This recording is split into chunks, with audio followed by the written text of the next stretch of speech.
Punchline. Patrice Boisfer sur Europe 1.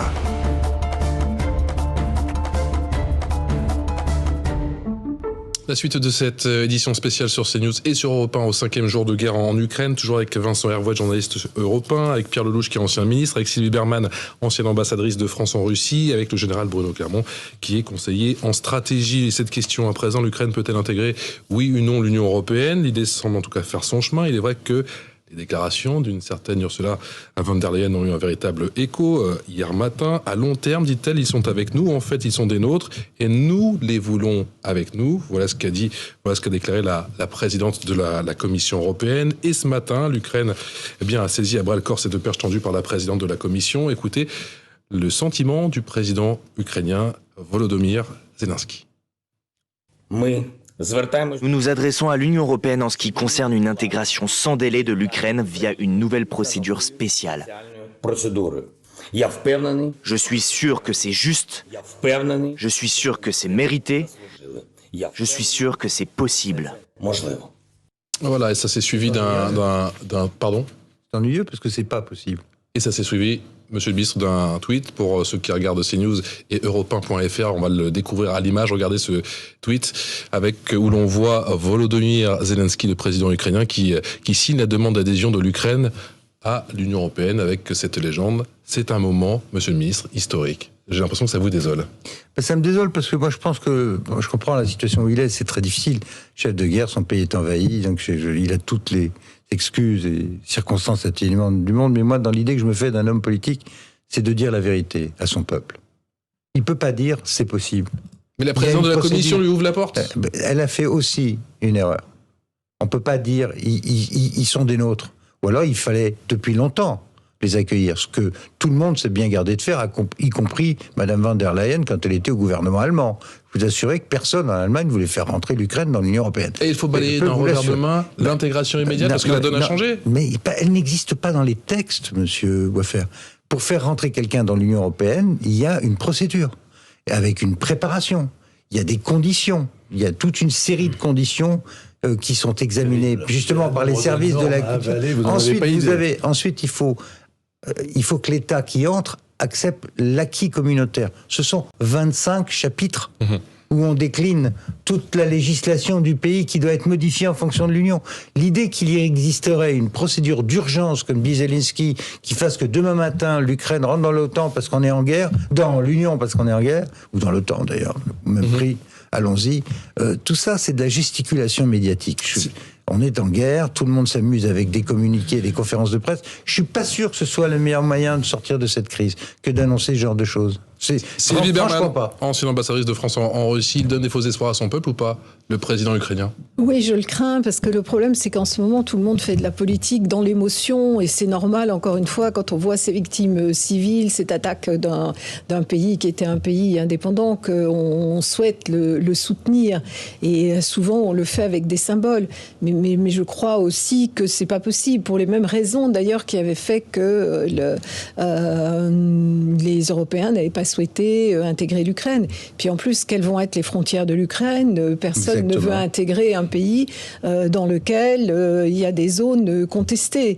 L'Union européenne, on a assez dit qu'il fallait l'approfondir avant de l'élargir. Donc je pense que ce n'est pas le moment. Et le problème, et c'était un peu pareil pour l'OTAN, c'est-à-dire quand il y a eu le sommet de Bucarest en 2008, où certes, il n'y a pas eu de procédure en bonne et due forme d'adhésion avec ce qu'on appelle le MAP, mais en revanche, il a été dit la Géorgie et l'Ukraine seront dans l'OTAN.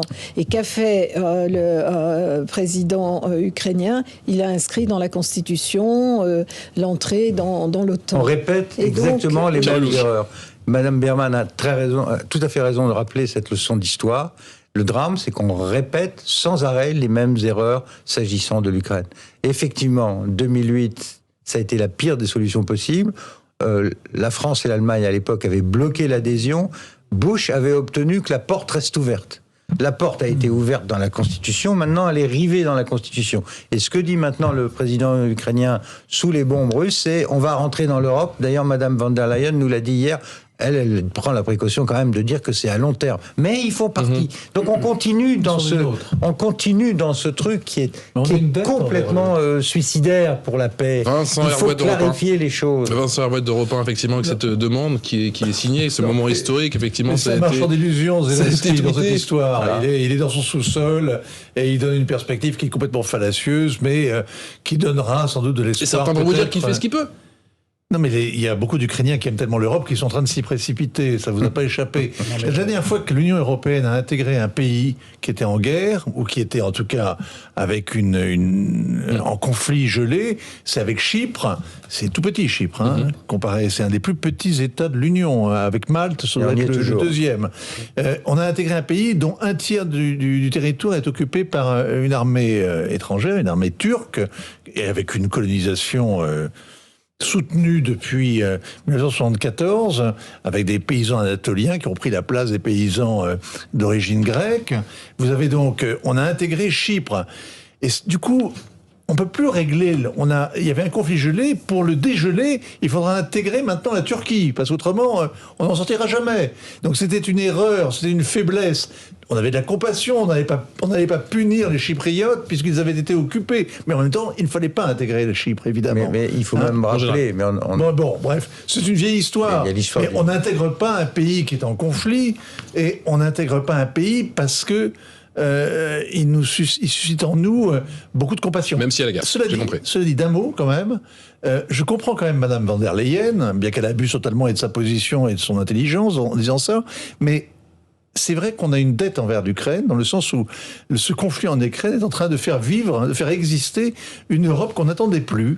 Elle a réveillé l'Allemagne, elle a ressuscité un peu l'OTAN. On a peut-être plus avancé en 5 jours qu'en l'espace de 15 ans, au moins. En général, Bruno Clermont, c'est aussi votre sentiment sur cette adhésion immédiate, c'est un doux rêve. Si on regarde la question du point de vue du président ukrainien et du président de la Commission, c'est pas le même sujet. Zelensky joue sa carte. Hein. Il exacerbe le conflit, il oblige l'Union européenne à se positionner. C'est partie de sa stratégie. Après que l'Union européenne soutienne cette position ou donne le sentiment que c'est dans cette direction qu'elle va aller, c'est un autre sujet, à mon avis. Zelensky, lui, il joue les intérêts de l'Ukraine. Et l'intérêt de l'Ukraine, c'est de provoquer les Russes, c'est de continuer à provoquer les Russes en ce moment. Oui, mais est-ce que c'est vraiment l'intérêt de l'Ukraine ? En tout cas, il considère que, pour lui, l'intérêt de l'Ukraine, c'est ça.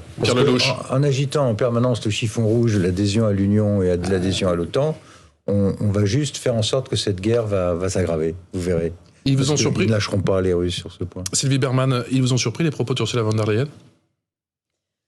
Un peu, c'est un peu imprudent, mais c'est vrai que à la suite des déclarations de Vladimir Poutine, et justement, c'est la première fois qu'il y avait un tabou qui était levé sur l'utilisation de l'arme nucléaire, avec encore une fois des pays de l'OTAN membres de l'Union européenne, qui pouvaient être visés.